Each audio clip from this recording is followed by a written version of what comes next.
Started out Lisa Mallory, born in Portland, Oregon. My family was Christian, and so I grew up going to church. And but I think I've made more of a decision. I understood, just going to Sunday school and hearing stories about Jesus,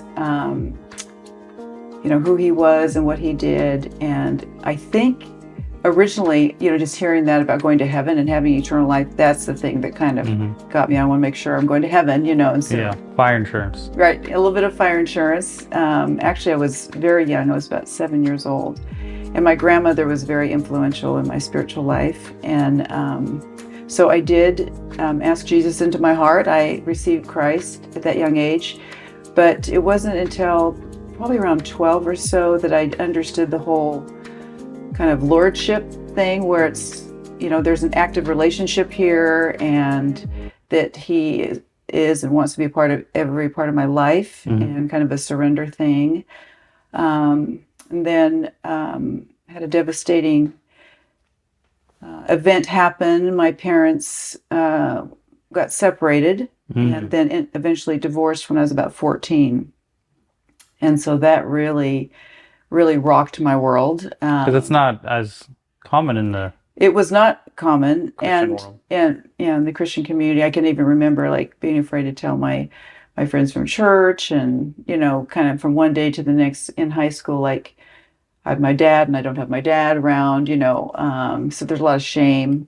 Do you recall friction in the home a lot as growing up? No, not really.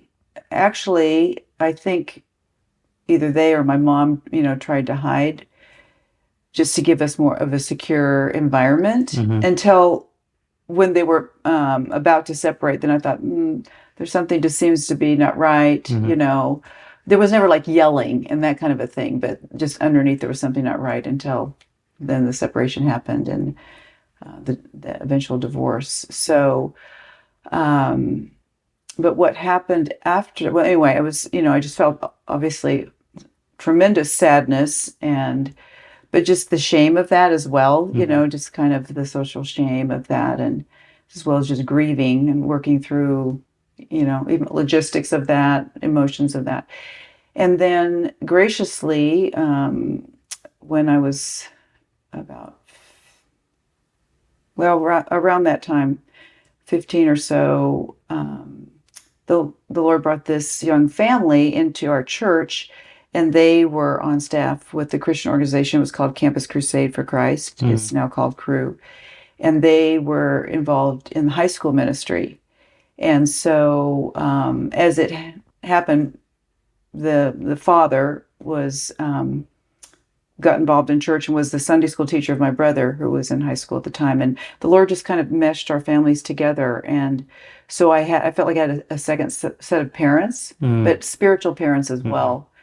And I think through that experience and learning about what we call just the spirit-filled life, that the Spirit of God is inside of you when you ask Christ to come into your life, and how to really allow that relationship to grow and to guide you and to empower you, that changed my whole life completely from about 15 on.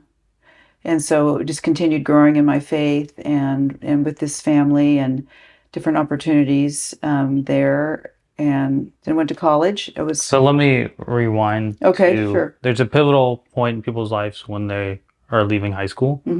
So when you were 17, 18, I'm assuming you graduated somewhere around 18. Yeah. Did you know what you wanted to do when you grew up or as an adult? Did you have an idea? I was interested in the marketing field, but I didn't know fully what I wanted to do. And did you have plans and desires to have your own family, get married? Absolutely. So dreams of having a family someday, but also you had interest in marketing, but not quite knowing how that looked. Yeah, right. Okay. Yeah. And again, I bring that up because a lot of young people, same way. We put pressure on them, or maybe they put self-pressure on themselves to think they have to have it figured out. And it's like most people rarely, unless someone's like, from a young age, I want to be a doctor or an astronaut. Yeah. So every decision I made sure it led to that. but I think that's more rare than It is more rare, I think. the norm to be. You were saying one step at a time. Like, I knew I was going to go to university. Marketing interested me, so I was studying that, but still very involved in the Christian community and growing in my faith. And that just became stronger and stronger desire for me because I felt like God really had changed my life through my relationship with Him. And so, as I got more involved, actually in this ministry of Campus Crusade during university, I just thought, what better thing to do instead of doing You that? saw how it influenced your life. Yeah, instead of doing something on the side that has changed my life, why don't I do it, full time? And so, actually, after I graduated from university, I came on staff with the organization. So that was at 22. What were your college years like? Dating, interested in I boys, really or didn't date that much. Okay. Not that I didn't desire to, but I just, those opportunities, few and far between, but I never had like a serious relationship, in college. So, dated some here and there, but, nothing. Back then, you didn't have dating apps. No, did not have dating apps. No. You had to actually meet someone in person. Yeah, exactly. Yeah. So, what was your relationship with your parents like in your late teens and early adult? Good relationship. There was a few of those years right after my parents divorced that I didn't have a relationship with my dad. My brother and I have just come from a family of two. I'm the younger one. And then, as I mentioned, this family coming into our lives, the dad, really encouraged me, you don't have to agree with what your father has done and his stance on things, but you need to honor his position in your life. And so really encouraged me to get back in touch with my father, which I did. I think it was my junior year in high school. And so there was a relationship with both my parents, but a little bit separately at that time. But a very good relationship, very transparent relationship, especially with my mom, because a little bit those years she was a single mom, So, but then another big event happened after I graduated from university and going to go on staff with this Christian organization. My dad and mother remarried. So long story about all that. Yeah. But he didn't really reject Christ. He had come to Christ later in his life, but I think he just didn't understand how God could really work in his life, and kind of went off the rails. But he came back to Christ, and they remarried. At that time, I was joining staff, so that was kind of a weird thing. I'll tell you, because do I trust this? Of course, I would think that most kids would want their parents to be back together, but there was some time in there. It was like a little awkward, and that was a growth period in my life spiritually as well, because they were getting some counseling, and my brother and I were kind of getting some counseling about this whole transition, and how that was. What do we think about that? And honestly, I was a little leery, but the counselor just saying, you're an adult and these are adults, and they need to make their decision, and you're going to decide, are you going to be part of this relationship or not, and in a sense, allowing them to be adults with their relationship with God as well, and so we just began to, do things together and kind of become a family again. And at that time, I was preparing to go to the mission field. I was going to be in Dallas, and our organization, we raise our own personal support. So I was doing that. And so I just was really praying. I said, Lord, would you restore your relationship with my dad? I can't do that myself. I still feel awkward. I love him, but only you can do that. I do have Kleenex. I was like, maybe you should grab. Thank you. And it took me 6 months to gather my support. And in that time, God really restored my relationship with my father. Mm. Just very loving and trusting. We had always had a very loving relationship, and even through their difficulties, he and I had, very special. We would go on dates together and go fishing together, and so. But it was really God's spirit that had changed him, and then changed me in response to him. Mm. That was really, again, a part of my spiritual growth and seeing God work in my life. I think about hardships, and I have kids myself. And when you look back on the periods of your life that you grew, it's usually through hardship, right? And so I look at, as a father, I have 4 kids, and it's like, usually if you ask a parent, do you wish hardship on your child? And it's like, well, no. But then how do they grow Yeah. if they aren't, like, to get patience, you usually have to have something that tests your patience, right? Right. If you go to the gym, you actually have to. So finding a way as a parent, I don't artificially want to bully my child or beat up my child or put undue stress on them. But at the same time, if you overprotect your child, then they aren't prepared. So it's that weird dichotomy of like, yes, you need to have stress in your life, but not to the point where it's like I wouldn't encourage anyone to get divorced so your kids go through that. Yeah. But at the same time, I don't know if you've ever thought out loud about that as far as like, usually growth comes through hardship, but then how do you ensure? I don't think you have to like overthink about it, because life just in and of itself is difficult. Just maybe me as a parent, like in my, as I alluded to earlier, there's some drama in the neighborhood. I don't try to necessarily resolve all those issues, because the kids need to figure that out themselves with the other neighbor kids, right? Like there's one kid who's calling my daughter ugly, and it's like, we did step in with that because it's like, hey, that's not okay, but let her know like, hey, you are beautiful. So like little stuff like that, so they understand to like emotionally deal with it. But yeah, it is interesting to think about. With most people, you look at their lives and you get to know them more, they all have gone through some kind of hardship. Yeah. But as a parent, we want to kind of protect our kids from that as well. So I don't know. Yeah, absolutely. We have adult children, we still want to protect them, but I mean, I find, because God is committed to all of us and committed to our growth, and he knows exactly what we need to grow. And so those circumstances come naturally. Right. It's like, can you grow without hardship? I don't think so. Yeah. So So as a parent, I want to make sure I'm not overly protective, but there are some traumas you definitely don't want your kid to go through. Of course.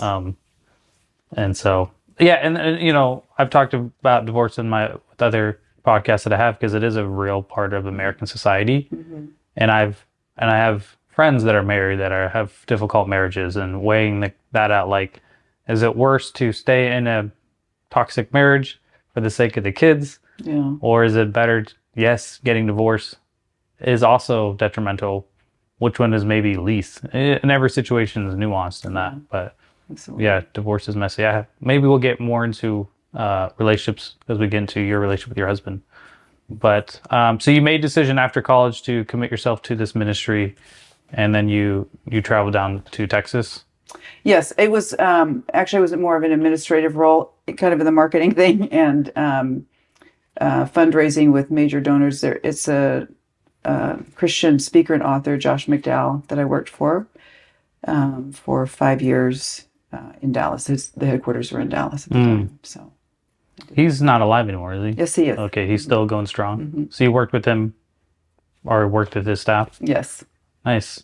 So then, what was your mid-20s like? Mid-20s were fun, actually. Again, the whole dating realm. I didn't really do a lot of dating, but the staff in Dallas. We just kind of became a family, and so we just did things together. And people were, not necessarily paired up with other guys, but there were guys and girls, and so we, spent weekends together. We traveled and did vacations together, and we called ourselves the Fun Family, which was kind of a sweet time, because a couple were in dating relationships, but not all. And it was just a sweet, safe environment to get to know women and men without, like strings, or without feeling like, oh, I'm being left out. But to grow together and to explore life together. And so it was just it was a fun and a sweet time. Yeah, I mean, I would encourage that because sometimes people we get too serious way too young, and it's like you barely know who you are, and you barely understand how to function in this world. So if you're able to do it in a group environment, because sometimes we're like, "Hey, young person, go get serious with someone else." And you're Yeah. like, "Hold on, like maybe that works for some people." I mean, I my wife was 19. I think she was 19 when she got married. So, You better figure that out. but I would say now it's like she was also very mature at a young age. And so she had a lot of responsibility as a 14, 15-year-old. I didn't know her at that age, but I look at her life and by the time she was 17, 18, she was very mature compared to her peers. But I look at most women and men today, I would not encourage them getting married at 19. So I think that's great that even in, because sometimes people feel like, well, I'm lost or meaningless if I don't have a relationship in my 20s. And it's like, Yeah. you can have relationships, just maybe you don't need to be tied down to one. Because even my senior year of high school, I wish an adult would have told me just because you have feelings for someone doesn't mean you have to act upon them. And no one, maybe I wouldn't have listened if someone said that to me, but I remember there was a girl that I was interested in. And I was trying to, like, again, you're 17, there's hormones, there's a lot going on. And if someone just would have been like, hey, it's normal to have attraction for someone else, but you don't actually have to like figure it out, right? You could have just had fun. And I look back at my senior year and I could have had a lot more fun had I just not been so worried about what are my feelings for this other person. Yeah. We could have just been friends. I could have been friends, like you said, been friends with everyone, group setting. I think that would have been a lot more enjoyable than having this like, what do I do with this one sure. feeling that, and it's like, that's normal, but Yeah. so that's interesting that you didn't, because sometimes girls feel or guys feel like, oh, if I'm not married by a certain age, it's all waste. And it's like, no, you can still, as long as you're engaging in society, which you were, and you're having fun, then that's okay. Yeah. So what was your late 20s like then? So late 20s. Okay. So at the end of that time in Dallas, there was a young man in the office. We had gotten to know each other quite well, and then we ended up having a serious relationship and actually getting engaged. Oh, But it was not yeah, Rick. yeah, yeah. It was not Rick, not my husband. And that was an interesting time because it didn't really happen the way I thought it did. It would. I don't know. It was a young man from another culture, and he had a lot of difficulty in his background. And one of my top strengths is empathy, and I think that emotion and that strength kind of came and ruled the relationship because he had a really difficult background. But I liked him. I grew to love him, but I think at that time those emotions were switched with what was really reality. And so some of my friends kind of saw some of the dissonance with that, and that was the time I was actually ending my time in Dallas and switching to where we're actually going back home because we had gotten engaged. And so So how old were you at this point? I was, well, 28. Okay. So How long had you been dating at that point? well, we'd known each other for those years in Dallas, so I guess more serious in a year. Yeah. Yeah. So left Dallas and went back home to Portland, and then I was just involved in the office of the area campus office for Crew, and then we were kind of engaged in developing that and like the wedding and all of that kind of stuff, and just more and more things came out in his personality and his background and responses, and my parents saw a lot of that and were actually quite worried. And anyway, long story short, through a year of engagement, I felt like God really made it clear this is not right. And this will take you down a really difficult path. And so, and it was the father of this family I was telling you about, that's been kind of like a dad to me. His his conversation with me was the thing that put me over the edge. Like, I trust him so much, on every level, but a spiritual level. And I just thought, I know I've got to break up. But still, my heart's in it, my emotions are in it. I've got a ring, we didn't go as far as like planning a date, I think, because there was so much going on. And that was super painful. Yeah, I was gonna ask you about that I mean, even though, because love is blind, yeah, and so you have your heart telling you one thing, yeah, and then you have people with wisdom that care about you telling you another thing. yeah. And, I felt like I was still in a safe environment with my family, and I was continually to seek God, and they knew, and I knew I had to make this decision myself. It couldn't be what they said, but I had to use what they said, pray through that and say, Lord, you show me. Because to make a difficult decision like that, I needed to see it myself. Did you have conflict within your relationship though? Yes. Yes. And that was part of it with this young man. And so it took me a year to really see it Yeah. and to receive what they were telling me as wisdom Mhm. and listening to God. But all that being said, I actually got engaged on my birthday one year and unengaged on my birthday. You give the ring back? How does that work? I know. Is that like hope you can return this? Yeah. So, Or you keep yeah. the ring? What do you No, do? I gave it back to him. Oh, okay. So, I mean, Was there a lot of tears and pain after that? oh gosh. And because my birthday's in December, so, at Christmas, I'm just Yeah. like, I'm crying, pounding the wall, and like, it hurts. Yeah. It hurt terribly. And even though I knew it was the right thing to do, I fully knew it was the right thing to do, but that didn't take away all the pain. Well, there's like a prevalent saying in culture, follow your heart, Hmm. but your heart doesn't always know. Your heart is up and down. It doesn't Yeah. know. Yeah.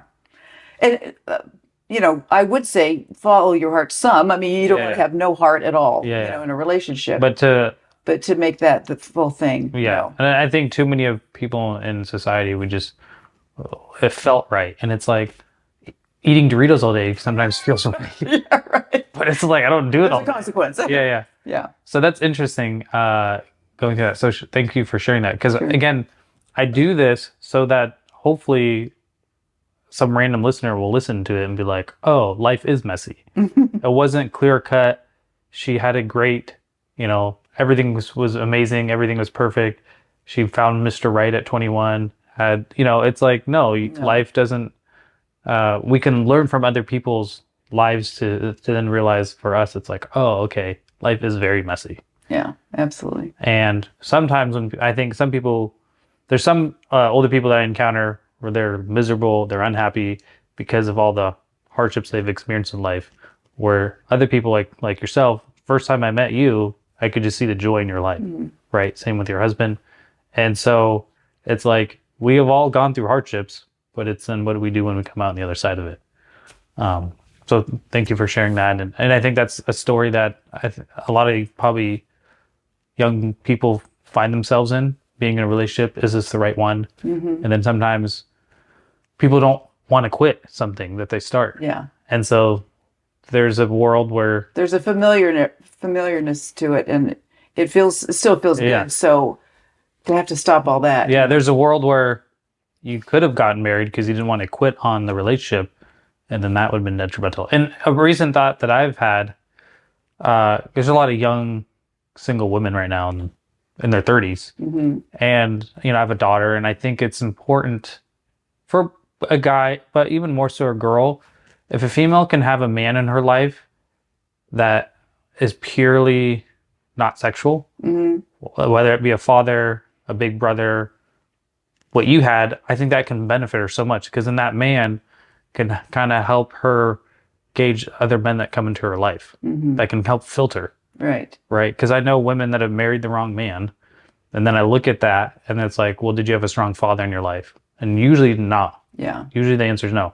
Did you have another strong male figure in your life? Well, even if it wasn't your father, and usually no. Because a woman doesn't always know how to gauge a man, Mm-hmm. or if they have another man that's like, I care about you, just like I care about my daughter, what, Right. it's best for her. And so hopefully when she's older, will still trust my opinion and value on her life. And so you had that too. You had another man in your life who Mm-hmm. cared about you enough to be like, hey, watch out, Right. And I think a lot of women don't have that because most of the men they engage with usually want more than just what's best for them. Right. Well, I would just add too that I think there's so much independence in our society. It's about me. It's about what I want. I know what I want. I know who I am. And God made us for community and for accountability and for wisdom. And I would just really strongly say people that know you well. I mean, in every Yeah, you kind don't of have to take opinion from everyone. yeah, every circumstance. I mean, they know that your insides. Ask them, what do you think about this? Whether it's about a male female relationship, it's about job, it's about whatever. Because we all have blind spots. We all have things that like I just didn't quite see it, or maybe I kind of felt it, but not sure. And God, takes a village. God gives us these relationships. I mean, like you said, the close, not everybody off the street, but ask people for their opinion. And Scripture talks about the counsel of many. We all can have blind spots, whether it's an emotional hurt or fear or whatever. And so I would take those things back. And always take those back to God and say, is this true? This is what I'm hearing. Is this what you say about me? Is this what you say about this decision? Does it line up with scripture? And don't separate yourself from that Yeah. because that is a protection. And it's not just, because I mean, especially I think in guy-girl relationships, well, nobody else is going to tell me it's my relationship with him. Yeah. No, wait a minute. First of all, you're going to be joining two families together. There's a lot of stuff going on besides just this romance. And so you would be wise And a lot of to times, bring all that in. even in a religious group, sometimes it's like the answer sometimes is, we'll get married and God will work it out. And it's like, a lot of times we like to use the word God will just work it out. And it's like, sure, but there's also other things to it. And that would have been an easy way to just be like, oh, we'll get married and we'll figure it out. Yeah. And I think sometimes we tell that to young people and we Bad just tell message. them, yeah, get married and you'll be able to solve all your issues. And it's like, well, what if you shouldn't have? That's not a problem you needed to be in the first place. Right. Right. There's a lot of things I tried to avoid because I don't want to have to deal with that. Right. I don't want to get morbidly obese, so I have to figure out how to lose all that weight. Just avoid that in the first place. Right. So, good story. I'm sure painful. Yes. But how was that after that? Did it take some time to emotionally resolve from that, or what was that? Oh yeah, like? because I'd gone back to Portland and we were trying to figure all that out. And then when the broken engagement, so like now what do? I left Dallas and that job and I didn't necessarily want to stay in Portland. And so that's when the Lord led me down to, at the time, the headquarters of this organization was in Southern California. And so I moved there and it was kind of like this fresh start. But like, okay, Lord, here's my life and I don't have the relationship anymore and I'm not at home anymore. And I can remember it was my 30th birthday and I was sick. And I have some girlfriends, around me and I just remember crying in bed, just like, this is not what I expected. Mm-hmm. I'm 30, I'm sick, I've got a broken engagement, and anyway, it was just a painful time, Yeah. So you do have to process grief. You have to hit it on straight on and not push it under the carpet because it'll come up and bite you in the butt later. Yeah. So I felt like I grieved and I processed that. And it wasn't too long after that I actually met my husband Brick, but he wasn't even living there at the time. So it wasn't we started a relationship, but we met, after that period of time, and then he actually moved to where I was and a relationship eventually started, but Right. it wasn't like on the heels of Mm, I'm in desperation and sad and here's my knight in shining armor. It wasn't mm, like right. that. So the healing had a lot of healing had come about a year to 2 year period of time, Mm. you know, for before Rick and my relationship developed. So, yeah, there's a couple of principles I get from that. And another reason I like talking to people a lot older than myself is when we're young, we have a lot of theories on how life should be. It's so funny when I talk to people without kids and they talk about how to How to raise parent kids. kids. You're like, you've never had one. Or this one guy, his wife's pregnant with their first, and he's like, I want lots of kids. I was like, you say that now, bro. Well, wait till you actually have a few, and Yeah. then come back to me. I mean, I love my kids, but it's just so funny when, and we need the youth, right? We need youth to be excited and passionate about the future, but also know that there's a lot you don't know, and there's limited experience. So to go talk to people with experience, so that you can hopefully make a better decision. But yeah, let's talk about Rick and opening your heart back up again, because I'm sure that was probably a little harder because you're a little bit more guarded in that. Yeah.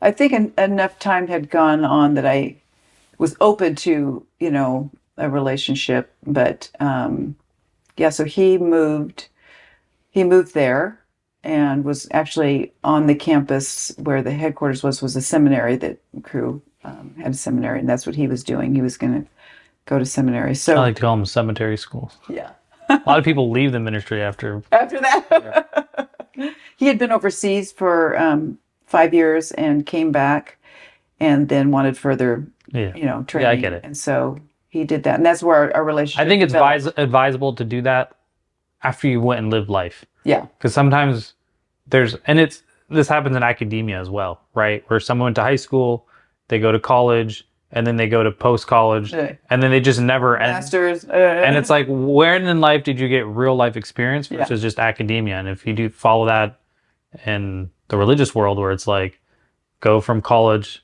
to seminary, and then you're going to go out and try to minister to people when you don't actually know what a normal life is like. Yeah. So I think it's smart that he went and had a normal life, or he went and lived life, and then he came back around. And, Yeah.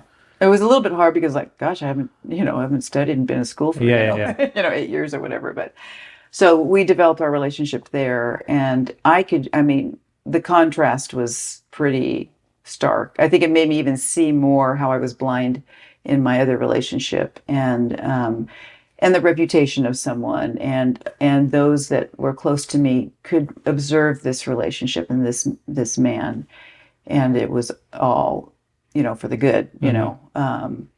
There was a trust, and I think one of the first things I loved about Rick was he was vulnerable, and he wasn't just trying to be like the macho guy. I can remember one of our first conversations, we ended up realizing that we had some mutual friends because we were both from the Northwest. He was from Seattle, I was from Portland.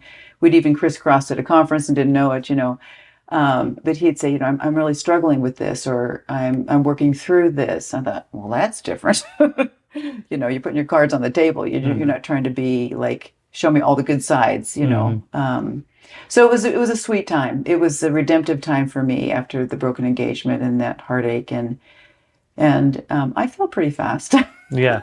Well, it's also when you get serious in a relationship as you're older, when you're young, right, 18 to 21 or 22, you know nothing, Yeah.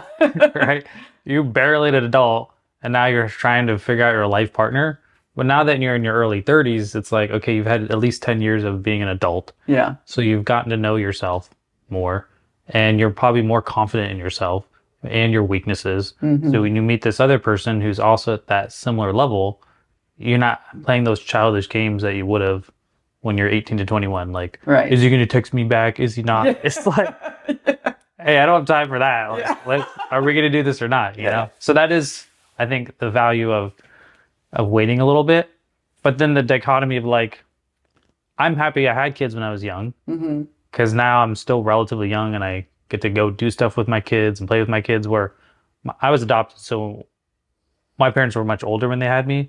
So there was such a gap distance between my dad and me that we just didn't really do much. Like, I can count like nothing on him, but like I can count my hands how many times I actually interacted with my dad playfully. Just Okay. not that often. Yeah. where my kids can count on a day, right? How many times I play with them. Right. Like today, they're like, "Hey, Dad, you Dad, gonna what are you be?" doing? When Come home. because I work from home, they're like, when I leave, they're like, "You gonna be back? We got things to do." And it's like, well, most people leave for like 8 hours a day. Yeah. I'm usually home 8 hours a day, so they think it's weird when I like leave because they're like, "Hey, Dad, we got things to do." That's cute. And that's the relationship I want. I want to be there for my kids and play with them. Yeah. But yeah, it is interesting doing it later in life, having a relationship. Because I'm assuming the person you were at 32 is probably very different than the person you were at 20 Absolutely. and even 28. Yeah. So, how did you know he was the one once you finally were like, Well, I think it's did you second guess yourself or is it, No. it was just so different that no, you're it like, was so different, and I do think that maturity and that distance and the experience of the other relationship, all of that together, it was like, I mean, kind of funny to say it checked all the boxes, but right, it did. I mean, it was my heart was in it. My heart and my desire was in it. helped that he was attractive? He was attractive. As a Christian, that was the most important thing. Not just that you, like the fire insurance, you say you're a Christian, but there's an active relationship with God, and we both had the same desires for ministry. He was in. I put myself in several situations with him, just to see different sides of him, and from seminary professors to my best friends and my family. Everything was just the green light. So I never turned back. It was never a question once we get really moving in this direction. It was like, yeah, you're the one. And it happened pretty quickly. I mean, we had gotten to know each other for a few months when he actually moved there, and then we officially dated for 5 months, and we were married 4 months later. So it was really just a year process. But because we were older and mature, we Right. knew what we want, we knew ourselves. That's what ended up happening, And I just realized too, God's plan for each person is so different. I Right. mean, I would have probably rather been in the kind of relationship like this, maybe in my mid-20s, Right. to have kids earlier. But, God's maturing for me and maturing for Rick and bringing us together was his design. So ours was at 30, we got married 31. I was almost 32. My childbearing years were between 34 and 41, Yeah. So fortunately, we're pretty young at heart and energetic, and we worked with students. So, even Rick is an older dad. We're on the floor. Right, We're playing, every day with our kids. And So let's talk about that. Okay. First year of marriage. yeah, Once you actually live with someone after being single for so long, how was that? Yeah. When you're realizing like, oh, I have to actually share my everything with this guy? yeah. What was that? Actually, Was that hard? No, actually, it wasn't. And maybe again was more. Well, two things. The good thing is that maybe you're more mature, but the other thing is that you're more set in your ways, right? So it could work against you. But Right. actually, for us, we had a pretty smooth transition.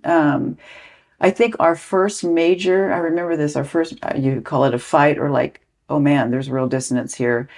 Something happened 6 months in, and it was like really this big talk, and how are you feeling about me, and how do I feel about this? Am I insecure? That kind of thing.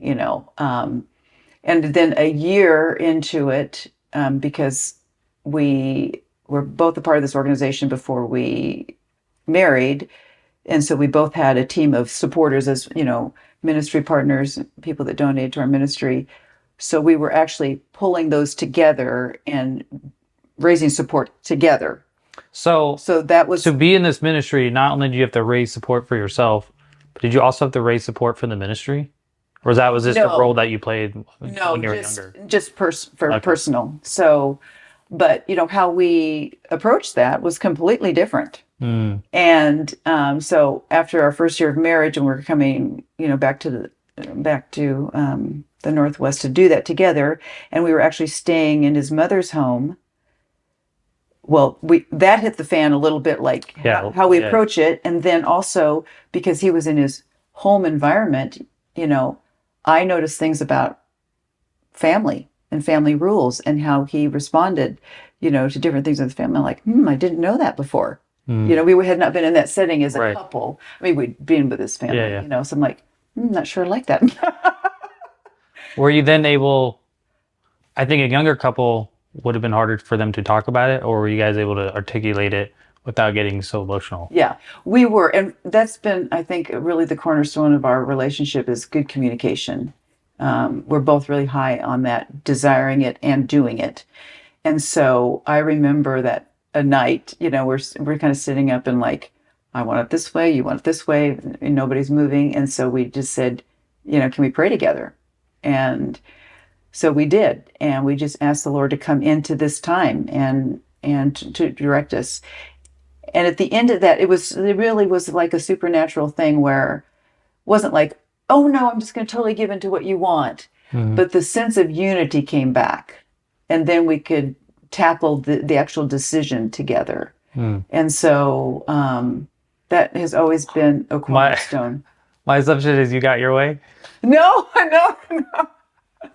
It was good. He saw my No. He was really compromised. Although he will tell me that sometimes, because I think really quick on my feet, and I can communicate that. And he's a reflective observer, so he's got to like look at the situation, the emotions, and then give his opinion. Well, I can just do this, and so right. he'll tell me sometimes, okay, don't play the attorney. You know, like you got your case laid out. Yeah, yeah. So I've got to watch that, you know, and be able to say, this is what I'm thinking or feeling, but I'm not imposing this, you know. So we've had to grow in that. But there's never, and I've told young women this, do not start out your relationship with secrets. You know, I can tell my husband everything but this thing. But I'm telling my girlfriends over here, no, that there is, you either move toward oneness or you move toward isolation in a marriage. And naturally, if you do nothing, you will move toward isolation. And the enemy knows that. So start out and just lay yourself bare. Hmm. You know, do it in a loving and vulnerable way, but you cannot have secrets because this first secret will go to a second, to a third, and there's a division between you. And so we've been very, very honest with each other, even within our hurts. Like, you know, I felt like you mistreated me, or I felt like you're beating me up, or you don't like me, or I don't appreciate how you treated me. You know, Hmm. we talk about all that. And sometimes there's deep hurt and sadness could be for both of us, either the person receiving or like maybe Rick's received something that I didn't want to display, but he received it that way, and that breaks my heart. So we come back together and say, no, I do want to honor you, and I do want to listen to you, and you are important, and you work that through. But it starts with there'll be no secrets between us. Hmm. So That's good. Yeah. Other questions I ask, but I think we'll wait till we get to that road. So after you got married, were you like, hey, we need to have kids right away, or well, we kind of had to because you're like, hey, I got a yeah, few yeah, more this years. time, you know. So we had a full year, and then we got pregnant like with the 18-month, you know, Yeah, whatever. So started pretty soon yeah, after. Yeah. And we wanted it. We both wanted children. We didn't know we didn't really think we're gonna have four, but okay, two or three. We'll see how it goes, you know. yeah, yeah. Well, did you read a lot of like marriage books before you got married and after you got married, or how did you prepare yourself? Yeah, we did. We had some counseling, had some premarital counseling, and then we did read books together as well. Yeah, both. Because I mean, And we talked to a lot of marrieds that yeah. were before older than us. Um, One thing you alluded to earlier was everyone has a different path to life, and it's not always like if you would have planned it your way, probably would have gone a little differently. And then part of this podcast is it's the game of life. So I'm trying to find, are there common themes? Hmm. Not that everyone has the same, hey, do this and you'll have success, but it's like, okay, what are common themes? It may happen at different times in your life, Hmm. but are there different things that one can do? And and so for you, it's like the theme of having other people involved with your life, Hmm. involved with who you are, and then involved with your relationship. So when you were a newlywed couple, did you have other people in your life that you could turn to if there was conflict with each other or within the marriage. Yes, absolutely. We had friends. Some were at our stage, some were older. Right. And then when we were first married, it was during those seminary years. And so some of the couples, the professors, we became very close with, and they were kind of like mentors to Yeah. us. And so, And I think that's a huge thing that we're missing in society today is I think you're doing your part, but when I look at most people, it's the reason why most things fail is we don't have other people in our lives helping us along the way. Like you said, America is we want to be independent, but we're not meant to do it on our own. And when we do, we will most likely fail. And I think the reason why a lot of marriages fail, because there's different ways you can be married, but I think a lot of them fail because they don't have the tools to be successful, right? If you want to learn a sport, you go learn how the rules are, right? And then once you know the rules, then you can go play that sport you and need a coach. yeah, and get better at it, right? So there's a lot of different things to it.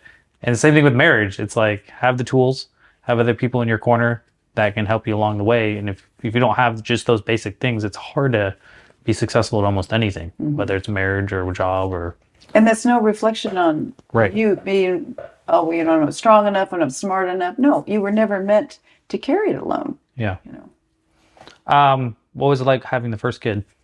wonderful.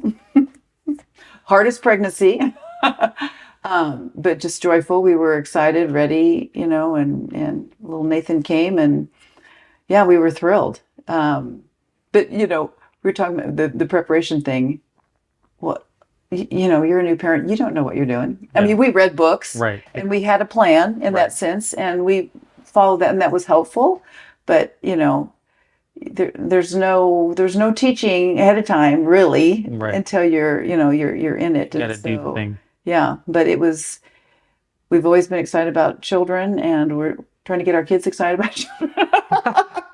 This is, you know, interesting. We were just at a gala fundraiser for pregnancy resource centers, and the main speaker was really talking about a lot of the research that she's done.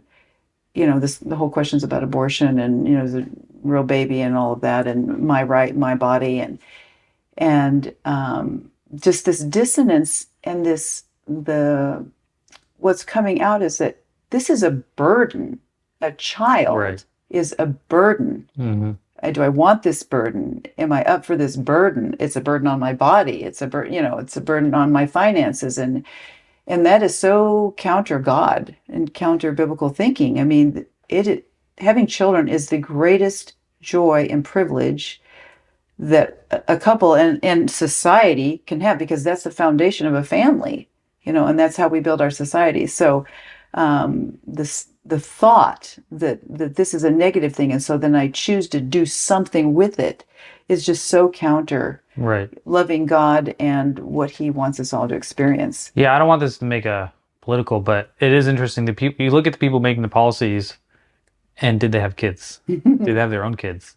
And usually, you find that some of the policies that you may not agree with, you realize those people making the policies never had their own, Yeah, which is interesting to think through. But yeah, I remember driving home that first night because I had a lot of nephews and nieces, and that's different being an uncle. I remember driving home with our kid. And I'm like, now what? yeah. So they just gave them to me. Yeah. I walked out of the hospital. Yeah. And it's like, so you go shower, and then I'll watch him. And then you're just like planning every second out. And then you're like, oh, like, I guess we don't always like have to 24/7 watch him, you know? and you figure that stuff out. Yeah. But so yeah, what was your mid-30s like? How was that making decisions about the future? And eventually you moved to another country, but Right. Yeah. So those were discussions that we had, you know, as we were dating, because Rick had been overseas and he was interested in going back overseas. And I thought traveling would be great. Living, not sure. You know, Yeah. it never really had that feeling of a call, even, you know, as a missionary call in that kind of sense. But I knew I wanted to follow God, and I knew that God put Rick and I together. So when we were discussing this about, you know, possibly going overseas, we had seen a lot of casualties in that, where, okay, I'll just dutifully follow my husband, and but it's not really my thought, my dream, my even my calling.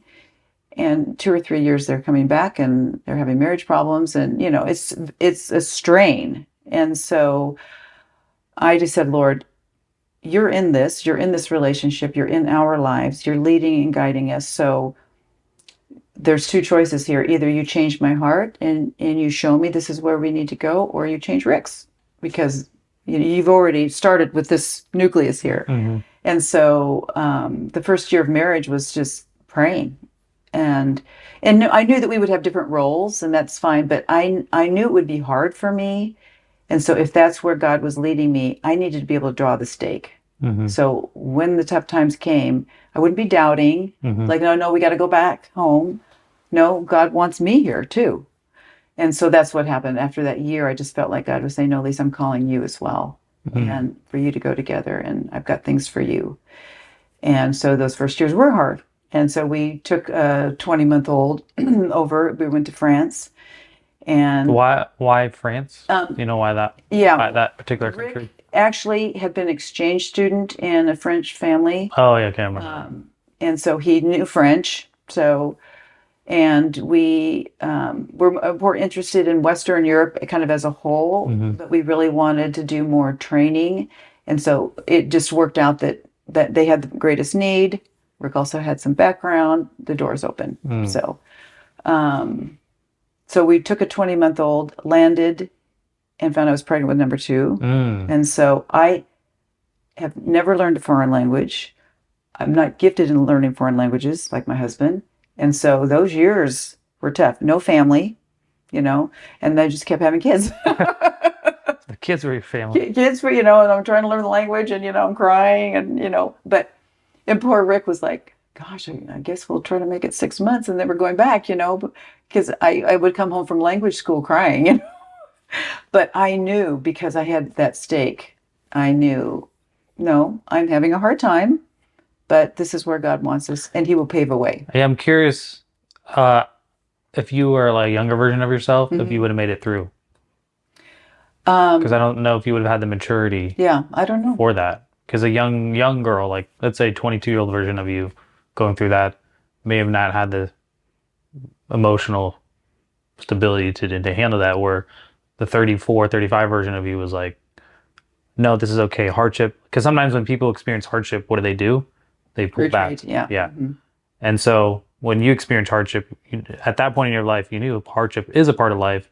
And if I can just push through, there's something on the other side. Yeah. I don't know if your 22-year-old self would have been I'm able not sure to. either. Yeah. Would it? Because you said you saw casualty with other relationships, and maybe they just weren't able to push through like you did. Mm-hmm. So how did you make friends over there then?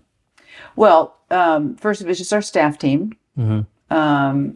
There was an American on our staff team, so I could speak. And then, little by little, I was learning the language. And are you pretty fluent now? Yeah, after almost 20 years there, yeah. But you understand a lot more than you can communicate, right. And so at least I wasn't feeling like totally lost after the first year, second year. Don't Frenchmen know some English too, or do they choose not to learn it? No, most French know, but they, an American will say, if they know this much of a language, oh, I'm fluent. Whereas a French person could really actually speak pretty well and write, but not perfectly. And so he would say he doesn't really know. Yeah. So more hesitant to speak English. Yeah. But most of them, not most, many of them, especially young people now. Yeah. They would, but maybe not older ones. So, what are some culture differences for you, if you remember? Oh gosh, some striking ones. You're like, oh, that's interesting, because that was your first time out of the country at that point. Well, I visited out there, but never lived. Yeah. They are much more relational. Food is very, very important, and they spend 40% of their income on food, and it's an event. It's not, let's grab something quick and then go. It's not fast food McDonald's. Do something. It's like the evening is together, 3-4 hours around a table, talking, walks on Sundays. an espresso after lunch. Yeah, I mean, there's so many things. And at first, of course, those things rubbed up. Either I didn't understand them or thought, well, why are you doing that? Until when we left, coming back to the States, I'm like, why aren't we doing that here? Yeah. It was precious because people are more important than things and more important than time. Hmm. You really developed relationships in a deep, deep way. And yeah, I love that. I love that. Love the food, love the culture, love the people. It was hard coming back. And then your role over there, was it more focused on family, or were you also involved with the ministry? I was involved, but I had the freedom to be a mom, Yeah. stay at home mom. And so I would do obviously a lot less hours than Rick, and I poured myself more into the staff women and young mothers, in just mentoring them, and then hosting events like because we were in student ministry at the Mhm. time in France, and so we would host events at our house. So I was partially involved, but I had the freedom to be a full-time mom. Nice. See, because I think sometimes, a lot of times in ministry, I grew up a missionary kid, and so sometimes a lot you'd see the parents would sacrifice their kids for the ministry, and I don't know if that's fair Yeah. to the child, because then I see that when that child becomes an adult, they end up walking away completely because they're like, my parents clearly put the ministry in front of us, and I don't know if that's quite fair to the family. I think it was good. It was comforting to our kids. Like they would come home from school, and I was there. I can't say that you'd have to interview our kids, because the ministry was such a part of our life, and we brought our kids into Yeah, it was a that. lifestyle. Yeah, and in our home, students in our home a lot. I think our firstborn struggled a little bit more with identity stuff, and French American, you know, being made fun of, voice, all that, maybe more than the others. And so it wasn't a perfect situation, but it was a real gift to be able to be the stay-at-home mom and kind of see what was going on at home and to be there for the homework. And, wasn't luck. Wasn't luck key, kids. Yeah. So, Yeah. how old were you when you had your fourth? 41. 41. So was that a surprise? Or No. you were. We actually had a miscarriage after third. We were just kind of deciding, should we move forward? Should we not? We believe that God would provide, but even just emotionally, do we have it to give? And so we kind of couldn't decide to go forward or backwards. And we just said, let's just table this. And then we got pregnant right away and miscarried. And that was painful. And then after that, we just believed the Lord was saying, no, move forward. And then we got pregnant right away with our little Mallory cherry on the top. Yeah, having a girl. I have a lot of friends who will only have one gender. And I'm like, if you can have both, that's Yeah, nice. it's nice. Because I enjoy having both. And I think I try to understand my daughter, and I want to try to have the boys understand her. Because it's like, hey, you boys don't understand. It's 3 against 1 all the time. Yeah. Because they give her a hard time. It's they're just letting them know, like, her life's difficult because she has to fight 3 boys, right? But they're like, well, you're on her side, so that equals out. And I'm just like, Yeah. because I gotta protect her. Like, The princess, you're softer or like with her. at church, they're like, I was like, Luke, what would you do if some boy was picking on Emma? He's like, oh, she can beat him up. I'm like, no, that's the wrong answer. Even if she could, because she scratches her brothers, so they just assume like she'll protect herself. And I'm like, we're missing the point here. Yeah. The point is you got to take care of your family, Yeah. and especially your sister. Like if you saw, hopefully nothing ever does happen, but I would hope if you saw your sister in need that he would step in and he's like, she'll be fine. But so. I guess you've been married for a long time now. What are some common pitfalls or issues that you see with married couples that you're like, if they would have known these few little things, it probably could have helped them resolve that. So I want to talk a little bit about that. Some key principles, takeaways that you've learned from helping, counseling people, and then also your own marriage, and then some key principles and ideas of just parenting. Okay.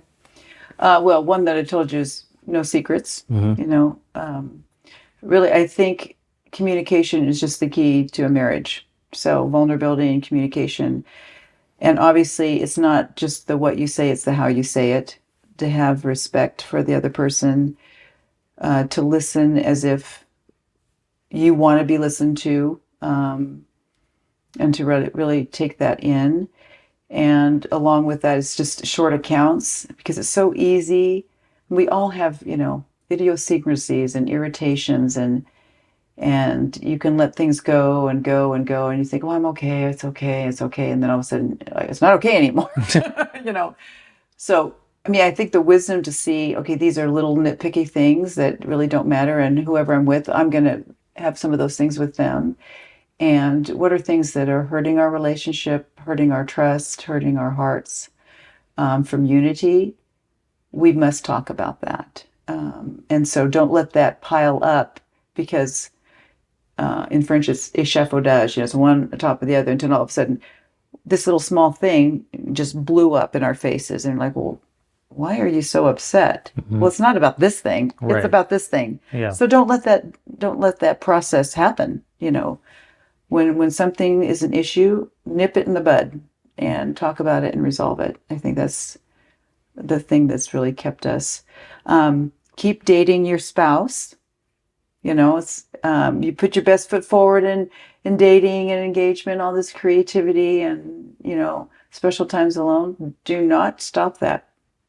The principles that you start out with, if you can carry those through children, and part of that is when you have children to continue to date your wife. We prayed when we were overseas. Of course, we didn't have family and we were making friends.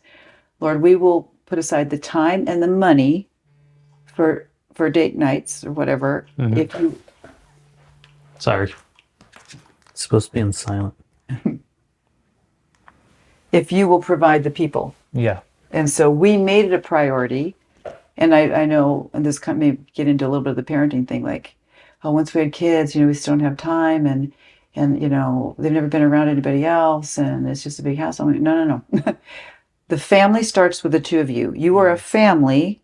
It's not just you're a family with kids. You are a family. You're the foundation of this family. So if you don't take care of the relationship as you move through the years, the kids are going to go and you won't have anything yet. How many times have you gone to a restaurant and seen a couple sit across from each other and hardly have anything to say? Right. I thought, no, I don't want that. I don't want that. So we are active in each other's lives, in growth areas, in communication, in fun.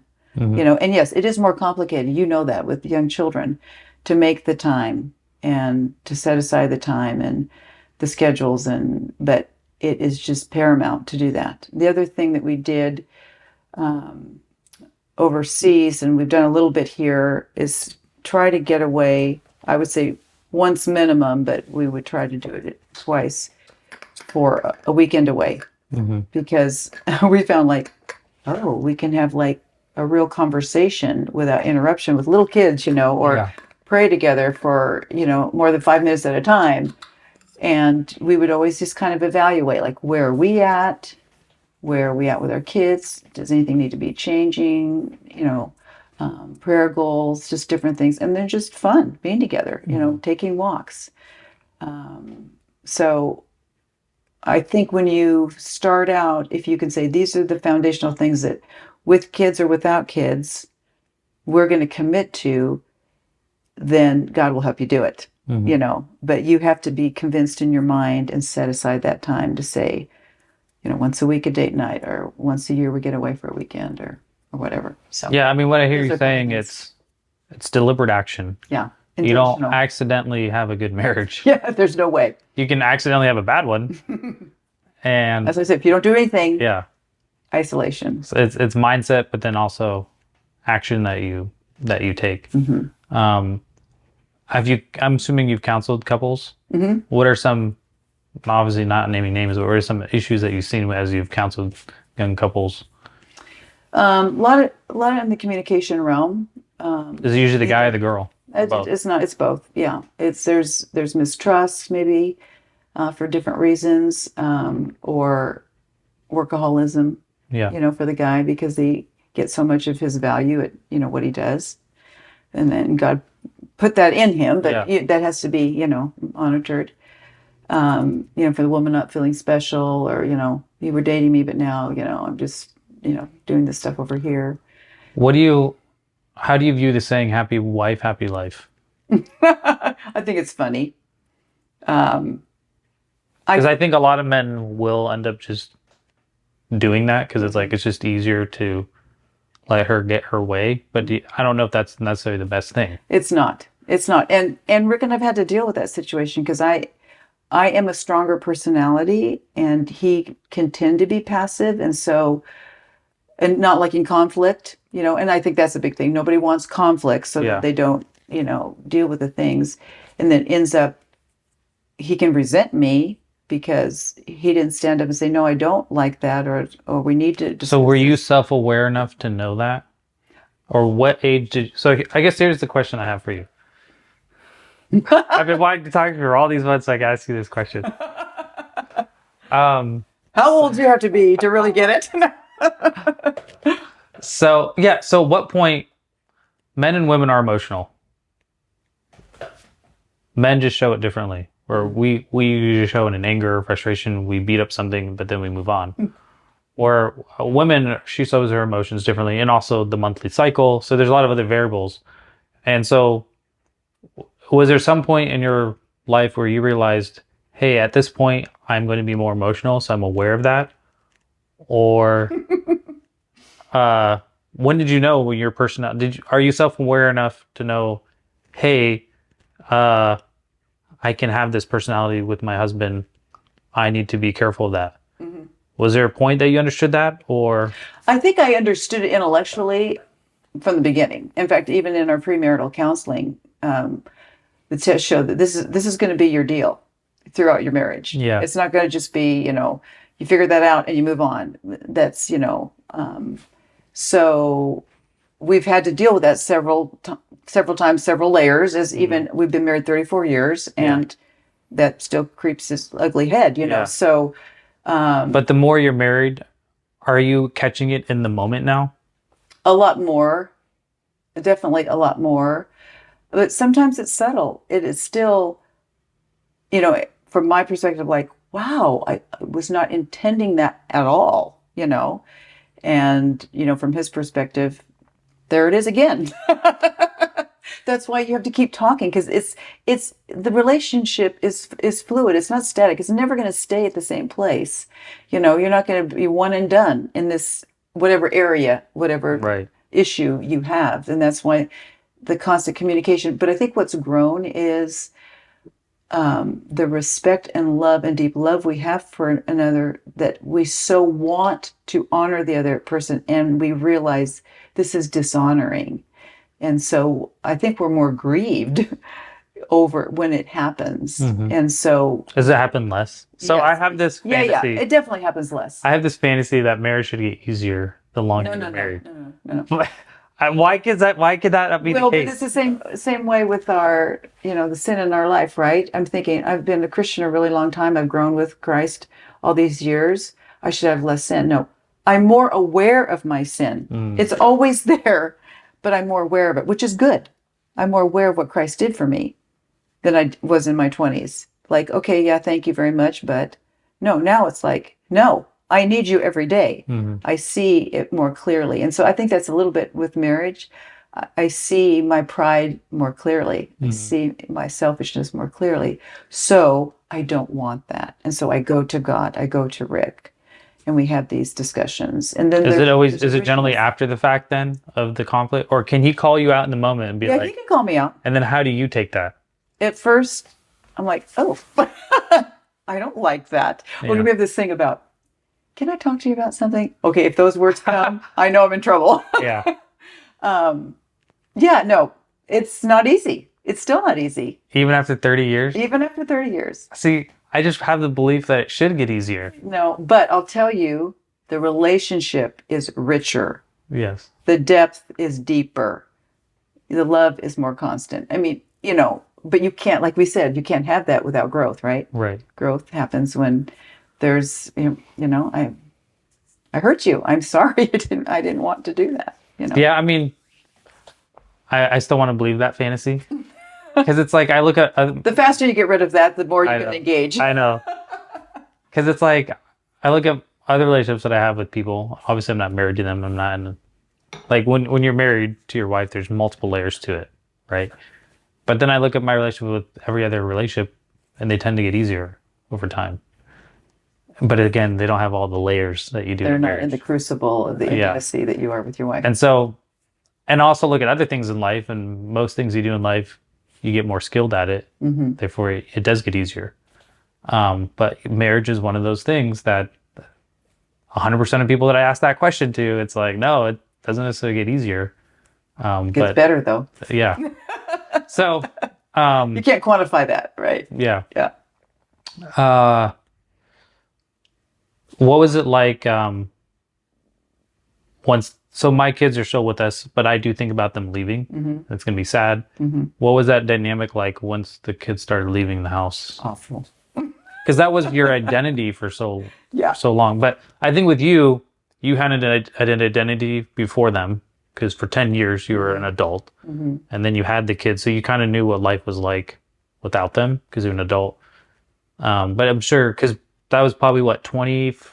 What's the age difference between the oldest and the youngest? 7 years. So that's like 27 years where you were a mother. I mean, still your mother. Yeah. That was your probably primary role. Yeah. So what was that transition like for you? It was pretty difficult. I mean, along that, because I was involved in ministry and in people's lives and giving, it wasn't like I didn't have a job. Yeah. And then I just was a mother. And then, like, now what do? I have no job. You know, it wasn't that kind of a transition, but it was definitely an emotional transition. And fortunately, it kind of, went in layers. Our oldest Nathan went back to the States a year before we moved back. And so, he was out of the house. And then when we moved back, our second son started going to university and living at college. So that was a little bit, more. And then the third. And we've been very fortunate that some stayed longer than others. And our daughter really just left. She's 24, going to be 25, but left a year ago because she did college, came back, decided. Oh, so she was living here for a while. Yeah. Okay. So it's kind of empty nest in stages. Is there for you guys, because I see a lot of, I say a lot, but just the relationships that I see where the mother still tries to be a mother with her adults. Do you try to do that? Or are you like, no, you're an adult. Yeah. I'm going to treat you like another adult friend versus a mother. Because I've seen, I'm not going to name any names, but I've seen people where it's like, they still treat their kids like a kid. And the kid does not want that because they're like, I'm 30, I'm 40, like, right. Give me a break. Yeah. So how do you deal with that? I see a difference between raising kids and Yes. having that influence, or I don't want to use the word influence for afterwards. Now, I still have an influence in my children's life, but I don't dictate anything. Right. Yeah. And I want a relationship with my kids. With our kids, we want to be involved in their lives. We want them to be involved in our lives, but we make no decisions, So it is tricky, and especially with spouses, right? Because, like I know how I deal with my own children, but then there's another, for our 3 boys, a woman in there that was raised differently, and they have a different dynamic. And so I need to be very, very respectful. So we've tended to hold back, except to always communicate. We want this relationship, but we respect your decisions and, what you're doing. I'm still always vying for time together because I think that's really important. And so we've kind of a little bit worked out that. 2 of our children moved back to France. So that's another dynamic, Right. But emotionally, it's hard. It is hard. And, we've got this big house, now we've got these empty rooms. Like, well, they were there. Yeah. And Nicholas used to jump down the steps a certain way, and you hear you come home, you go, hey, I'm home. And so it's pretty traumatic. Yeah. I mean, my oldest is 12, and it's like 6 years you could be gone. Yeah. Just it goes fast. Yeah. So I think the more you've invested, but that's another reason to invest in your relationship with your husband or your spouse, because when they leave, you still have this Right. relationship, and for me, I've still built into people's lives that I continue to do. So it's not like, everything's stripped, but that part of me has to adjust now. And so, I've had to pray through a lot of that. Lord, how is this honoring to you? How is it honoring to them that I want them to be adults, but I want this relationship and I miss this relationship Hmm. the way it was, so I need help in that transition. And he has been very helpful, but it's not without a lot of tears and emotion for sure. Mm. Yeah. Yeah. Yeah. I try to just have my wife start thinking about that as well. I mean, she's so in the thick of it, right? Yeah. She's homeschooling right now. So it's like, for her, it's like, I'm just trying to make it to today, Yeah. let alone 10 years from now. But it's like, because I asked her, do you think about that stuff? She was like, no, I'm literally just focused on the next meal, Yeah. And the go to next bed lesson. at night, and wake it up and do it all over again. Yeah. So it's hard for her to think that farther out. Mm-hmm. But yeah, I just bought a car and it's like, okay, this car my son could actually drive it. Mm. And so I'm just trying to think, further down the line for all of them. But so recently I'm sure you know who Jordan Peterson is. Mm-hmm. I've just finished, almost done with the second book. So he's written several books, but he wrote a book, 12 Rules of Life. So I listened through that, and he has a whole chapter on parenting. And he says a lot of things in there that I totally agree with.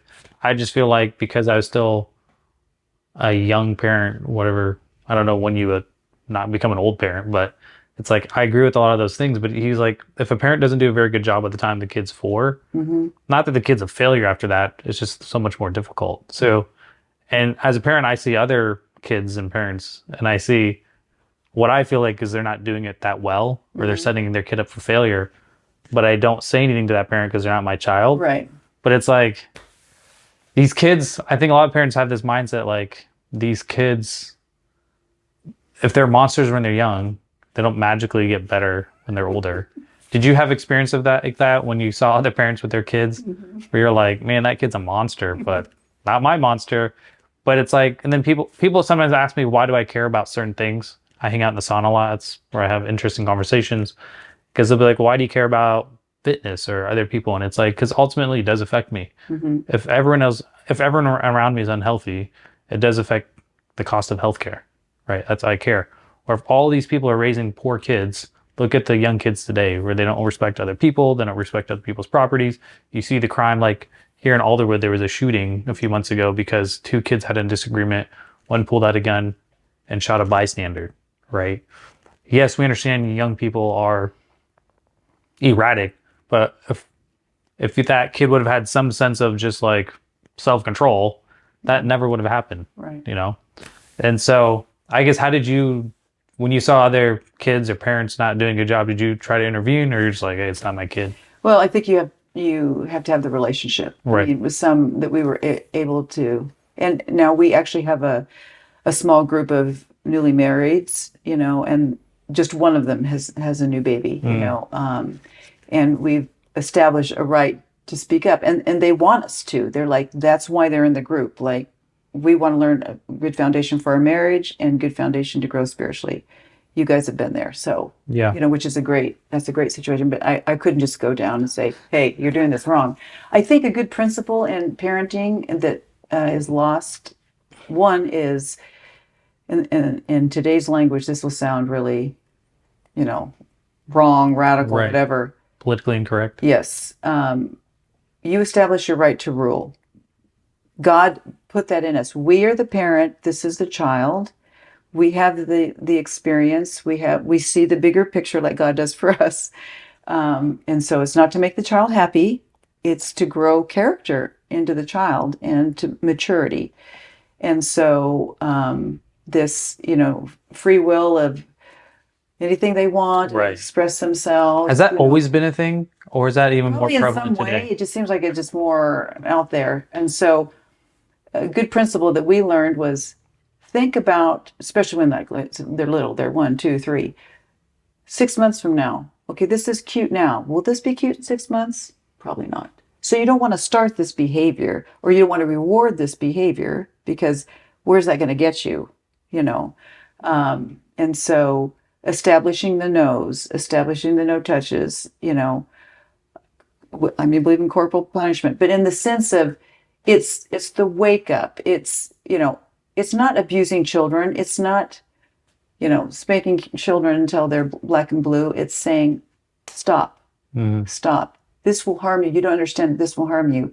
And so instead of the mother getting to the side of the street and saying, stop, and she has to run after her kid because they're going to jump in there, if she has established her right to rule that no is no, and I am consistent with a consequence, then they hear their mother's voice, and whether they see what's going on or not, they'll stop. Right. And so that just makes sense to me, not in an overruling, overbearing, mean way, but in a protective way. And so that's established 6, 9, 12 months. I feel like it's the norm now for parents. I feel like most parents are failing.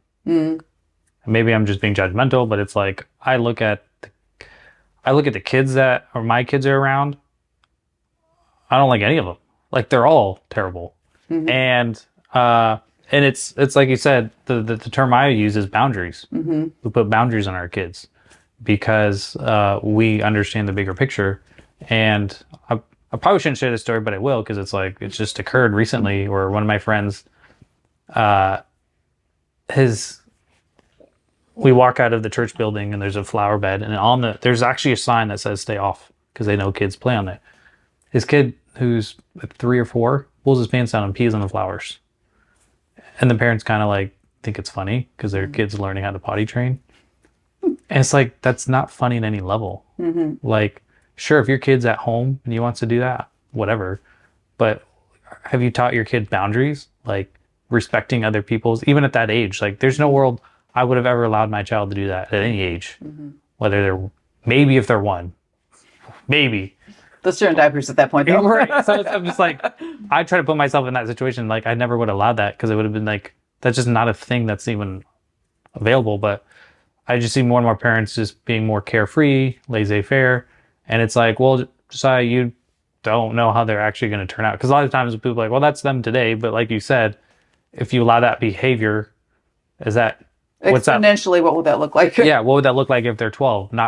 Like, I look at the principle of, are they respecting other people's boundaries by allowing their child to do that? Oh, he's just a child. He doesn't know any better. He'll figure it out. He'll work it out. And it's like, no, the principle behind that is I do what I want when I want, and there's no consequences to that. So, yeah, I just don't know is it worse now than it was before? Or is it always just been a thing where there's just been a whole set of parents out there that didn't really know how to parent, and eventually the kids turn out?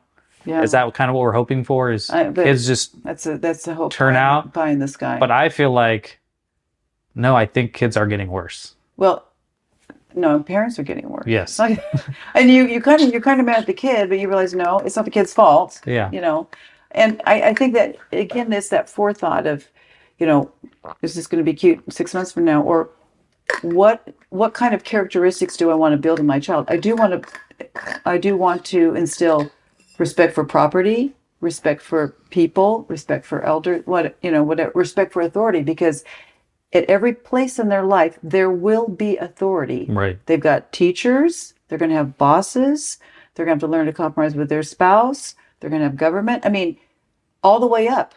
We all have authority. So if we don't learn to respect authority and work with authority, we're lost. Right. It's not a privileged thing, like only certain people have to do that. So what can I instill in my young child to begin to understand that? Well, there has to be consequences. If there are no consequences, there's no reason. Yeah, my kids definitely felt the consequences. And they turned out great. It's kind of funny. I don't want to put down the French culture because we love our French, but we heard it wasn't just, you're starting to make me mad. I'm starting to get mad.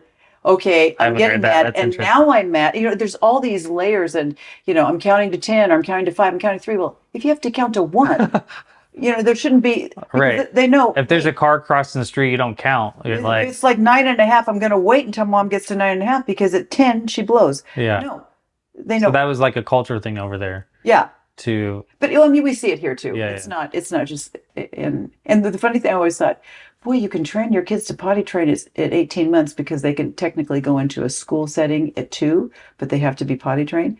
They can figure that out, but they can't figure out no. Yeah. No, you can.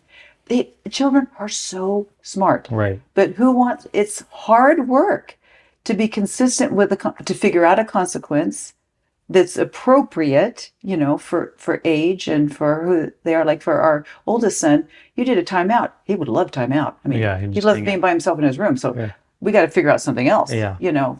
but something that makes them think, no, it's not worth it. It's not worth it to do this. And one of our principles was because we were overseas and we didn't have family and we wanted to go away for weekends, we wanted people to keep our children. So if they kept our children, they wanted to like our children. Right. To like our children, they had to behave. And so we didn't like walking up the walkway. Oh my gosh, here come the Kellums. Oh my gosh. Ah, no. Yeah. Come on in. We'll take your kids anytime. That's what we heard. We'll take your Yeah. kids anytime. They're great kids. And that's not just a reflection. I mean, God was there. Right. We put blood, sweat, and tears. We prayed. We made mistakes. We learned, But there's some principles that thinking ahead and the kind of character that I want in my child, then what are the steps to do that? And then you kind of go backwards to those steps. But it's early. Yes. And we had times on those planning weekends where we're like, you know what? I feel like we've lost some ground. So how can we get the ground back? Let's make a plan. It's not all over, but it is easier if you start over here at 1.5, Yeah. than at 4. Yeah. It's interesting because sometimes when our kids are like during COVID, their behavior was amazing because they were just around us 99.9% of the time. But then after COVID, it was like, okay, they're going to be out more. And so sometimes when our kids are with other kids, especially the younger one, his behavior changes within even an hour or two. Mm. We almost have to have a little baptism over him after he's interacting with other kids because it's like, hey, I know you were with that other kid, but we don't act like that at home. Yeah. Or even in the car. And so that's the dilemma of like preparing your kid for the real world. Our kids are very sheltered and we've deliberately done that way because we're not sheltering them so that their whole life is sheltered. We're sheltering them because we want to instill principles and values into them so that when they are actual in the real world, they're not so easily influenced. Or at least that's the idea behind it, right? Because if you give your kid to Rome, don't be surprised when he ends up a Roman, right? So we're limiting that at a young age. Like eventually we know we're going to have to go out there and make him a name for himself or whatever.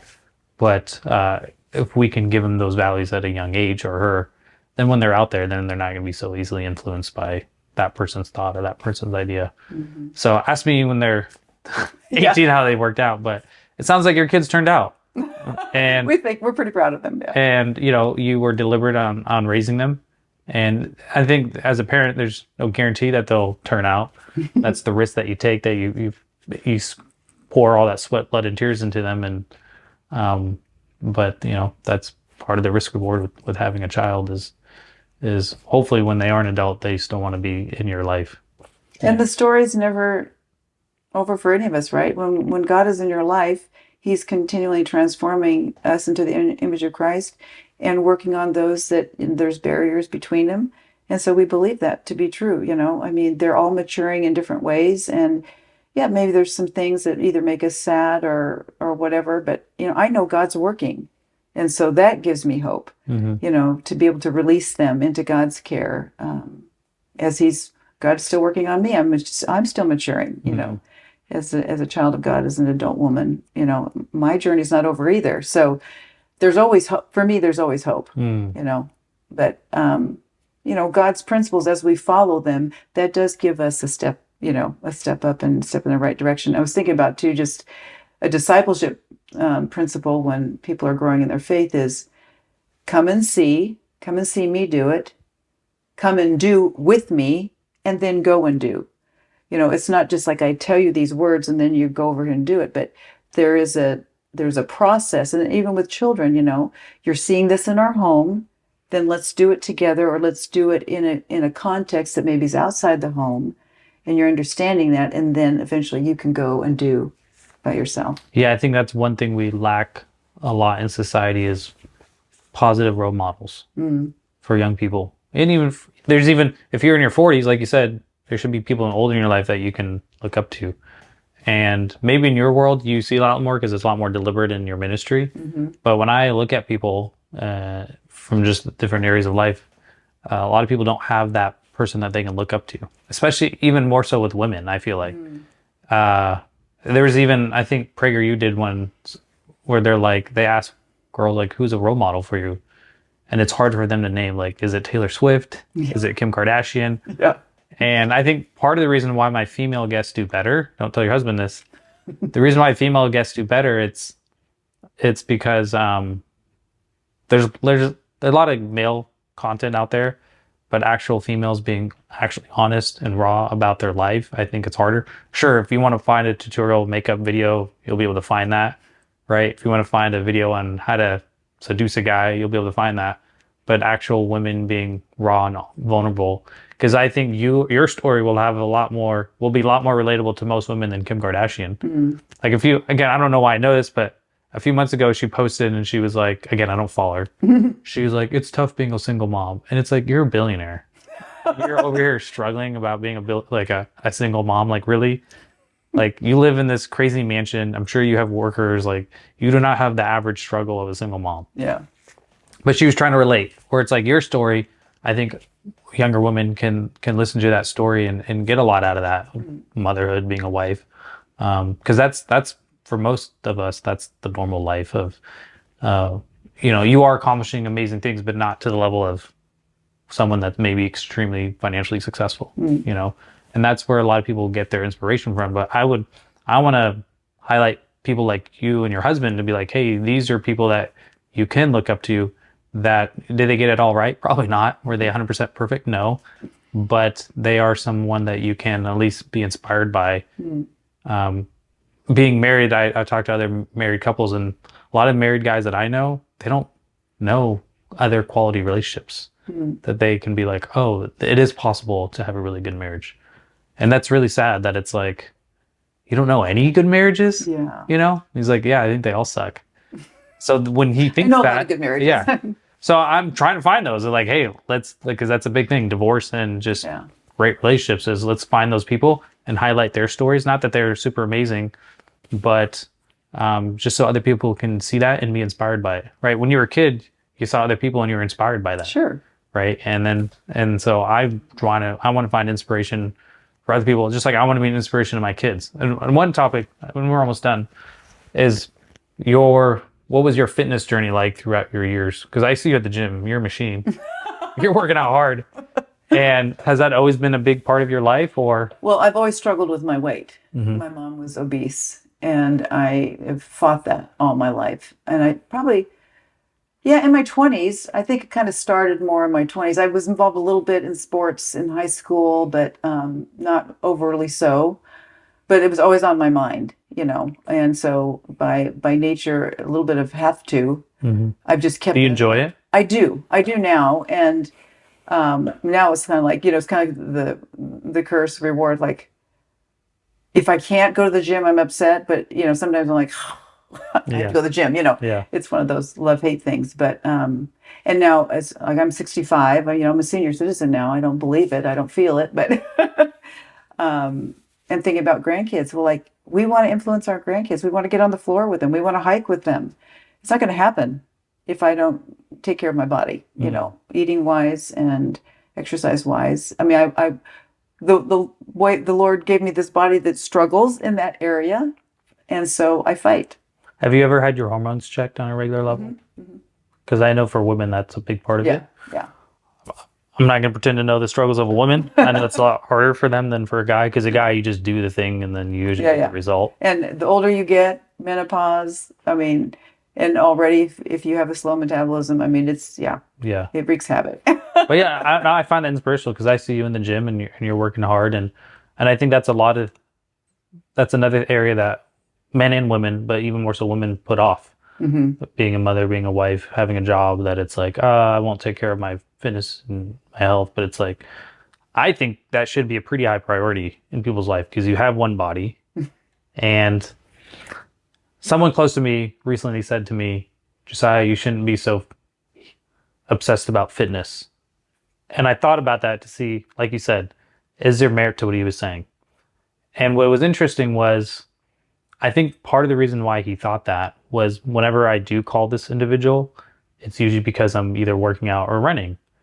But it's not my whole life. It just so happens like when I'm at work, I'm not calling him because I'm working. Mm-hmm. But if I was lifting or running, then I would call him. And it wasn't like I was calling him all the time. But so in his mind, he just probably assumed like that's all I did. But it's like, no, it was like 7 hours out of my week Mm-hmm. I'm dedicating to this. Yeah. And I don't think that's too much. Overly done. Yeah. It's an hour a day.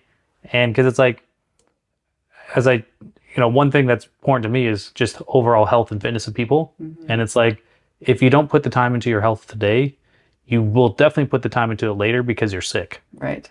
So the way I see it, it's like, yeah, I'm going to put effort into it now because I don't want to have all those health issues later. And then it's like, again, I love this person, but it's like, how many medications are you on? Mm-hmm. I don't want to be in medications. Yeah. How is your current health today? I don't want those issues. I mean, I love you, but like, yeah, if I was spending 20, 30 hours a week on fitness and not interacting with my kids, then I would be like, hey, it's imbalanced. That's imbalanced. But my kids are part of what we do. Like when like in the summertime, when I'm running, they're either running with me or they're riding their bike. So anytime there's cardio, we're all doing it together as a family. It's a lifestyle. Mm-hmm. Sundays, we'd all go to the track. Either my wife would walk, we'd run. So especially cardio wise, it was usually a family affair. Mm-hmm. And then in the morning, it's like, just go to the gym and work out and then my whole day feels better. Yeah. But so you've always just made it a part of your life from your 20s? Yeah. And I'm really glad. And that was the other question. Do you regret any of the time you put into it? No. Because I haven't, and I've been doing it for 20 years. And I mean, I do. We both see people at the gym that is, it is kind of like their life. And that makes me sad because there's so much more to life than that. But if you don't have your health, Yeah. You can't live life. Right. You can't influence people. You can't grow, so. And I do believe that the Spirit of God is inside of me. It's the temple of the Holy Spirit. I want to honor what He's given me. And the fact that it's a struggle for me, that's just the way it is. I'm not going to go, okay, well, this is just too hard. No, because it's worth it. Like even having kids, raising kids, it's hard, Mm-hmm. but it's worth it. Marriage is hard, but it's worth it. Mm-hmm. The joys and the repercussions of these things that bring fullness to life are worth it. And there's the lie that, if it's too much trouble, I'm not going to do it. There is heartache, trouble, hard work in everything you want. Your education, your job, if even people that put their influence in money and status, you're working hard for that, Yeah. But what's the payoff? For me, I live a full, rich life that always brings me hope. So I want to continue that. So I spend time with God every day. I watch my health so that the outpour of what I give to others is there. There's a foundation. Yeah. It's not out of emptiness. Yeah, you don't have to hyper focus on your health. Just like I don't know how beneficial it is for you to be in your prayer closet all day. Yeah. Right? Because it's like maybe you should go interact with people Right. in the real world and see how because then that challenges you, right? Like I'm in the sauna almost every day and I end up having like really engaging conversations with people. And a lot of times it makes me, can I articulate what it is that I believe, why I believe that? And then takes me back to the drawing board so then I can engage with other people. So yeah, get out there, engage with people. I don't think you have to hyper focus on most things. Just have a balance, like you said. But yeah, I mean, at 65, when I met you and your husband, I always just thought you guys were a beautiful couple. And even at the gym, like you can just see the aura around you. And it's like all these women that are working on their outwardly beauty, it's like, no, focus on your inner beauty and that will just naturally come out. Where sure you can get all these things done to your body and all the crazy stuff, but it's like if you want to be even beautiful as you age, then really focus on your internals and that will show. But any last thoughts, or I guess how do you view beauty for a woman? Like I'm trying to understand how to help my daughter as she gets older. And for I know what it's like as a young man, boy, I want to be strong, want to be fit, or at least that was my world that I live in. But as my daughter gets into teenage years and then as a young adult, is beauty a thing that girls think about? How much concern or effort should they put into that? I'm curious what your thought. is on Yeah, I that. think they think about it a lot. And unfortunately, with social media, they think about it all the time. Yeah. Rick and I were talking about this that before it's like, oh, you're comparing yourself to a person in your classroom, and now you're comparing yourself to the whole world Right. that's been Of touched course, up. it's going to be. And so there is that subtle pressure, and that's why, we have to have our truth based on the Word of God and who we are in Him. Each person has such intrinsic value as a person created by God that no makeup can, do. But I do believe that God put in each woman a desire to be beautiful. He made women beautiful, and that's on different levels. It's not a Kardashian thing. It's not Yeah. the nails, the makeup. I think you can enhance your beauty, and I think you should, because God created that. Hmm. But it's the overemphasis of that. And I'll even be honest, as a woman now aging, I'm I'm reading actually books on aging faithfully, and what does that mean? I don't want to lose, looks or my body or whatever, and things are wrinkling and things are moving, shifting around, and that's not fun. It's pretty humbling, but I don't want my emphasis to be on the outward beauty. I want to take care of what God has given me and present that well. But I think you have a great opportunity as a dad of a young girl. Have you seen her? She's gorgeous. I I'll bet send you. I'll I show can you a picture. imagine she is. But do compliment her, because they need that and they want that. And if Yeah. they just only get it from outside, and my dad doesn't even think I'm beautiful, but always emphasize, but what's more important, what I really love about you are your character qualities, are those things, you're generous, you're fun, you think about other people. Those are the things that are more important than anything to Mm. me. And that really shows the actual beauty that you have, just what you said to me. If you keep emphasizing that, that will become a cornerstone for her. So, and and and just to be honest about, you're gonna feel this pressure. I don't want you to feel that pressure, Mm. because you don't have to be anybody else. God created you exactly out of His desire and pleasure, the way you are, and nothing could be more beautiful than that. Mm. So even those words, just over and over, as a balm for her. And then you might be in different situations, like when, okay, there's a prom, there's this, so how do you handle that, and still be able to have her to feel beautiful, but not overemphasize that. That's for you and your wife to, talk through. But those are the situations that will be coming, and that you can talk about that as a family and with her separately, to say, I know you could be struggling with this, or she says something to you. It's a teaching opportunity. That's Mm. great. It needs to be. But always emphasize that character, but at the same time say, but you're still beautiful. You're beautiful to me. And don't let anybody else take that way. You don't have to change at all. She needs to hear those voices, because she's hearing everything else out there. And the more that's anchored into her, either story, either voice, that's what she's going to focus on. So you have a tremendous opportunity to help her focus on the inside. Mm. Yeah, I like that. Yeah, I love my kids obviously, and we like as a father and a husband, like we enjoy being with our kids Mm-hmm. because we see other parents they can't get wait to get away from their kids. Yeah. It's like no, we actually like to hang out with our kids, and it's an enjoyable part of life, and yeah, I want to be a good dad, and the relationship between a daughter and her father is really important because Mm-hmm. if that relationship is strong, you can save her from a lot of unneeded trauma Mm-hmm. just by having that. Because if I don't have that, then she's going to try to find love from a boy or someone else, and just get mixed in a lot of unnecessary hardship. Right. So final few questions.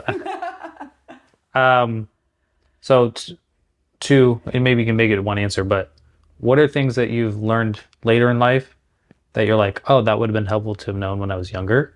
So I don't ask people to have regrets because I'm sure we've all could have done things a little Yeah. differently, but it's like there's things that I learned now that I'm like, especially even with the just understanding health and fitness, like, oh, if I would have understood that younger, cool, I would have probably done things a little differently. So things that you've now like in your 50s and 60s are like, oh, that would have been helpful to implement younger. Mm-hmm. And then just advice you can give to me being here at this stage of my life, that you would give to me, and how I can even be a better husband to my wife. Um, this is out of personal experience, because we raised our kids overseas, and so that's a whole layer of, identity issues. And one of our sons has struggled with that.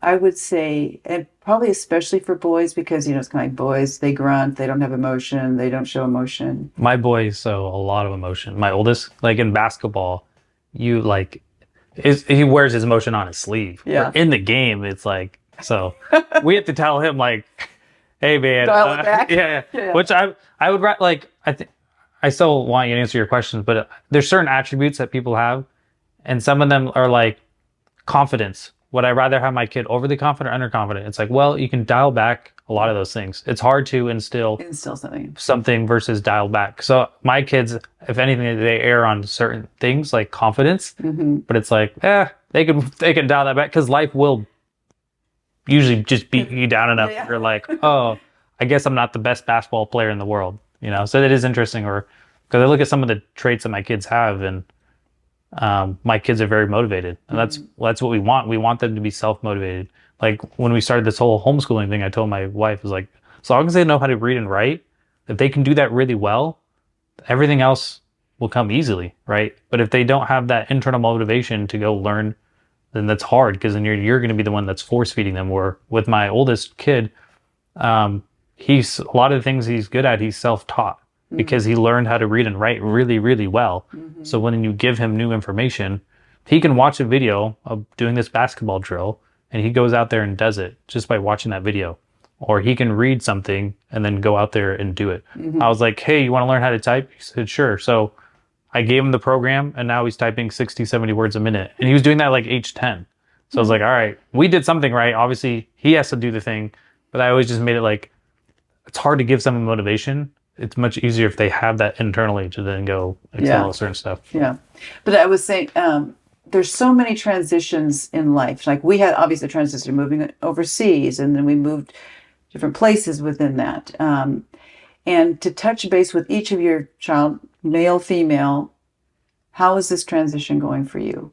How are you feeling about, your new school, your friends, emotional stuff? Because we found that they were all processing different, and what was showing on the outside was different than what was going on the inside, and where some are able to share, others aren't. And so I think that just touching base, or even going into a new school year, maybe it's the same friends, same school, but if it's a move in the house, if it's a move from the States, it's a move in your job, whatever transitions happen, to really hone in on how each of the children are doing and processing that and coming back to that, because they're processing it internally whether they realize it or not.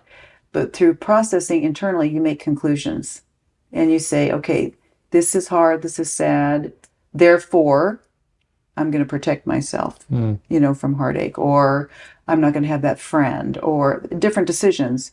But it's usually based out of fear, right? And so for them to have the freedom to share with you and you to speak into that, that helps them walk through the different stages of life, transitions, heartaches, whatever, and not have to have that burden of doing it themselves. So that was one thing that there is a regret. And, I would say to young parents, as you're moving forward, just keep talking, keep processing emotion, their relationship with God. What do they think about God? They're hearing different things, from the secular society about God. How are you integrating that in your school? Just those kinds of conversations I think are super, super helpful. And in marriage, I would say that your spouse is God's gift to you, specific gift to you. And what do you do with gifts? You treat them well. You treat them respectfully. You honor them. So keep asking yourself and your wife, do you feel honored by me? How can I honor you? Is there anything that we need to change in that? I mean, Rick and I had kind of a prayer and planning time each week, but we would first say, how are we doing?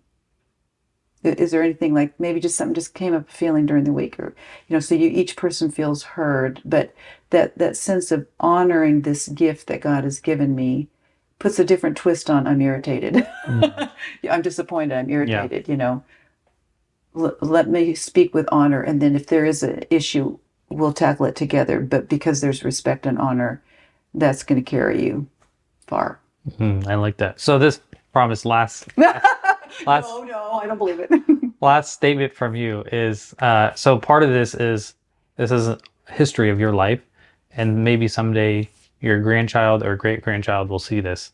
So if you want to look at the camera, what's something you want to share with them, some life advice or some whatever's important thing that someday I would hope they get to watch this, because I look back and I don't have anything I was adopted, but I don't have anything I can really look back on I never knew my grandpas, and it would have been cool to have been like, oh, that was the life they had or whatever. So I'm hoping someday people that are directly related to you can watch this and be like, oh, that was great grandma and that was the life she had. So I don't know if there's something you wanted to say in regards to them that they may watch in 10, even 20 years from now. Well, for me, the most important thing in life is a relationship with God, an active, deep, personal relationship with God. I think He is the only truth that doesn't change, but has the opportunity to change and transform your life. And so that would be my best advice in any area of your life, is to start that relationship with God and invest in it, and you will have joy and peace.